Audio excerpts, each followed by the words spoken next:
Bila shaka karibu sasa tuingie viwanjani ambapo timu ya Gor Mahia itachuana na AFC Leopards kwenye mechi ya mashemeji derby, huku wenyeji Kogalo wakisaka ushindi utakaowaongezea alama muhimu kwenye jedwali la ligi kuu ya kandanda nchini.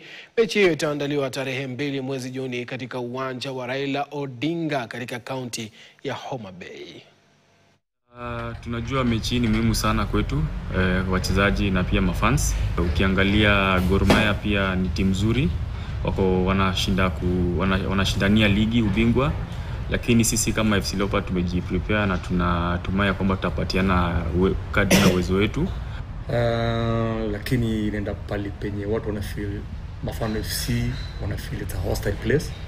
Hiyo mambo lazima tukubaliane nayo kwa sababu wanapeleka team kwa nyumbani, wanapeleka timu kwenye mafans wenye tio wajezoea pengine kuwa na derby. Ni mechi kubwa pande yetu na tunajua umuhimu wa hiyo mechi. Kwa hivyo sisi kama wachezaji pamoja na technical bench yetu tunafanya kila tuwezalo kuhakikisha kwamba tumetoa ushindi on Monday, kwa sababu hiyo itatuwezesha kukaribia kutoa ubingwa. Imani ipo kwa sababu kwa mpira kitu yote inaweza ikafanyika. Kwa hivyo sisi tunaangalia tu mechi yetu tuweze kushinda.